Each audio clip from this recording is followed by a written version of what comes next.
This channel does not promote any violent, harmful, or illegal activities. All content provided by this channel is meant for an educational purpose only.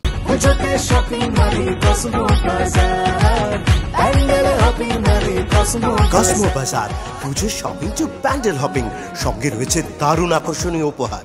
আজ জাতির উদ্দেশ্যে ভাষণ দেবেন প্রধানমন্ত্রী, কিন্তু কখন ভাষণ দেবেন? ঠিক বিকেল 5টায় জাতির উদ্দেশ্যে ভাষণ দিতে চলেছেন নরেন্দ্র মোদী। আমি এ নিয়ে কথা বলতে চাইবো, আমাদের রিপোর্টার প্রদীপ্ত কান্তি ঘোষ রয়েছেন। প্রদীপ্ত, আজ প্রধানমন্ত্রী ঠিক কোন বিষয়টা নিয়ে বলতে পারেন? কাল থেকে নতুন জিএসটি হার কার্যকর চালু হতে চলেছে, তার আগে কি কোনো বার্তা?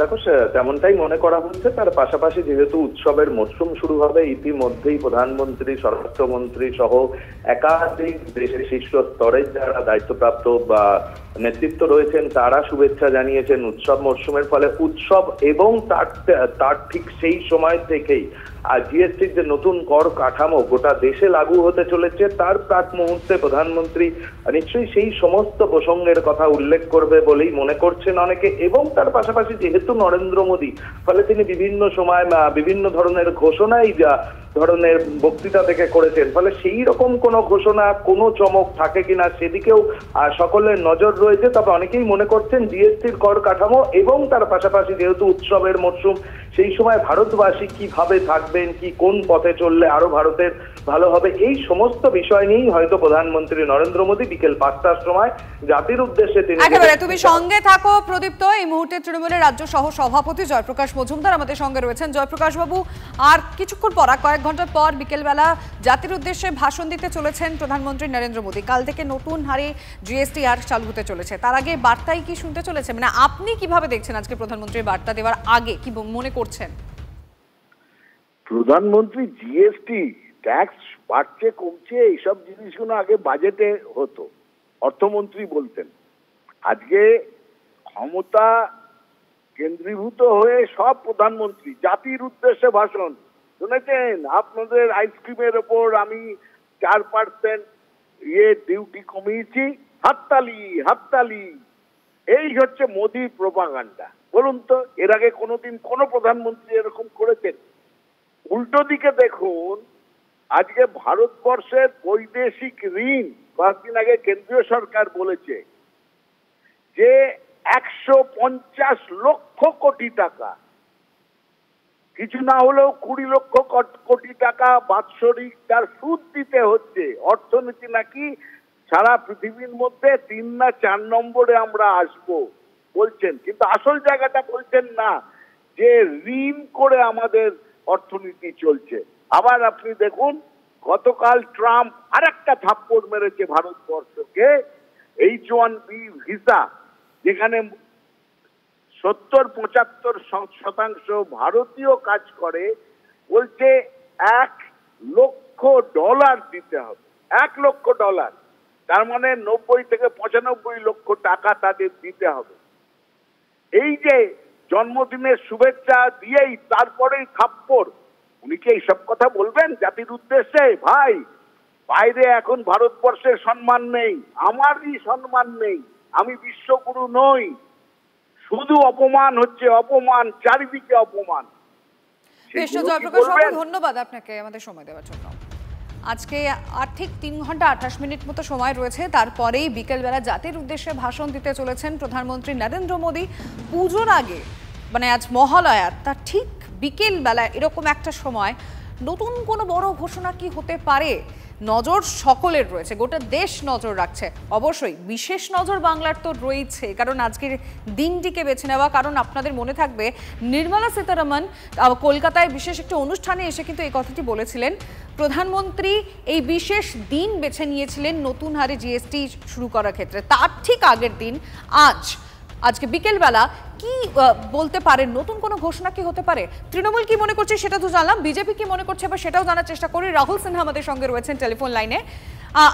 এই মুহূর্তে দাঁড়িয়ে রাহুল বাবু, আমরা একটু আগেই কথা বলছিলাম জয়প্রকাশ মজুমদারের সঙ্গে, এবং তিনি গিয়ে কোথাও বলছেন যে প্রধানমন্ত্রী কি বলবেন, নতুন করে কিছু একটা, মানে তিনি কিছু ব্যঙ্গাত্মক কথা বলছিলেন এবং সেখানে দাঁড়িয়ে মানুষ হাততালি দেবে, ব্যাস এইটুকুনি তো জাতির উদ্দেশ্যে ভাষণ। আপনি কি বলবেন?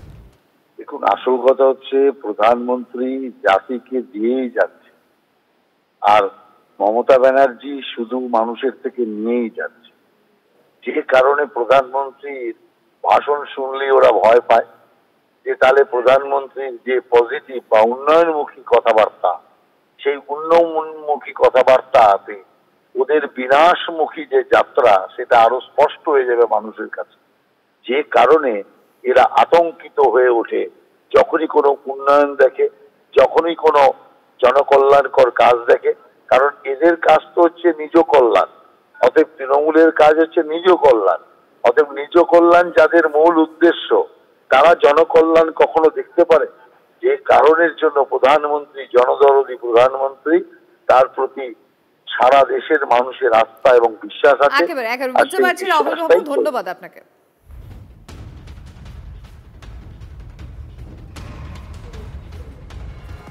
আর মাত্র কয়েকটা ঘন্টার অপেক্ষা, তারপরেই জাতির উদ্দেশ্যে ভাষণ দেবেন প্রধানমন্ত্রী নরেন্দ্র মোদী। আর সেই দিকেই নজর রয়েছে প্রত্যেকের, যে কি ঘোষণা তিনি করতে চলেছেন। পুজোর আগে নতুন কোনো ঘোষণা কি করবেন প্রধানমন্ত্রী নরেন্দ্র মোদী, সেদিকে নজর রয়েছে গোটা দেশের। এই প্রেক্ষাপটেই জানিয়ে রাখা ভালো যে কাল থেকে দেশে আরও 4টি স্ল্যাব নয়, কাল থেকে দেশে 5 এবং 18% হারে জিএসটি। আগামীকাল থেকে উঠে যাচ্ছে 12 এবং 28% স্ল্যাব। এর ফলে অন্ততপক্ষে 175টি নিত্য প্রয়োজনীয় জিনিসের দাম কমতে চলেছে। দাম কমবে 33টি জীবনদায়ী ওষুধের। বীমা এবং স্বাস্থ্য বীমার প্রিমিয়ামে আর কোনো জিএসটি থাকছে না। আরও একবার জানাই, বীমা এবং স্বাস্থ্য বীমার প্রিমিয়ামে আর কোনো জিএসটি থাকছে না। ফলে বীমার খরচও কমছে। কৃষিকাজে ব্যবহৃত একাধিক সরঞ্জাম, যেমন ট্রাক্টর, কীটনাশক, সেচের সরঞ্জাম, এই সমস্ত সরঞ্জামের দামও কমছে। এতে সবজি বাজারে কিছুটা হলেও স্বস্তি মিলবে, অন্তত এমনটাই আশা করা হচ্ছে।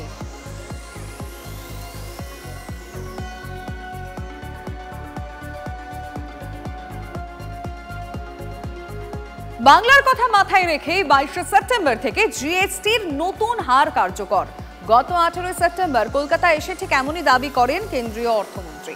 ন্যাশনাল লাইব্রেরির অনুষ্ঠানে যোগ দিয়ে নির্মলা সীতারামন বলেন 21শে সেপ্টেম্বর মহালয়া, এরপরেই দেবী পক্ষের সূচনা। অনেকে অনেক রকম প্রস্তাব দিলেও বাংলার শারদোৎসবের কথা মাথায় রেখে 22শে সেপ্টেম্বর তারিখটিতেই শিলমোহর দেন প্রধানমন্ত্রী।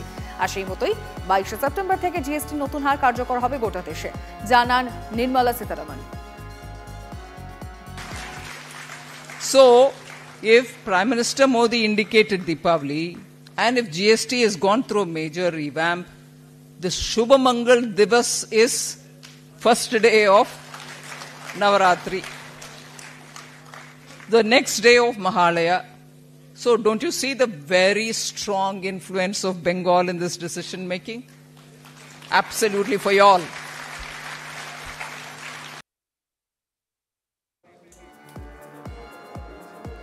বাজারে দোকানে জিনিসপত্র কিনতে গিয়ে দামের জন্য নাজেহাল হতে হচ্ছে না এমন মানুষ খুঁজে পাওয়া এই মুহূর্তে কঠিন, কিন্তু কিছুটা হলেও স্বস্তি মিলতে পারে আগামীকাল থেকে। কেননা জিএসটি, সেই জিএসটিতে একটা রদবদল আসতে চলেছে, যার ফলে প্রায় 175টির বেশি পণ্যের ওপর, যেগুলো নিত্য প্রয়োজনীয় পণ্য রয়েছে, সেই সমস্ত পণ্যের ওপর কিন্তু দামটা অনেকটা হলেও কমতে চলেছে, যার ফলে কিছুটা হলেও আশার আলো।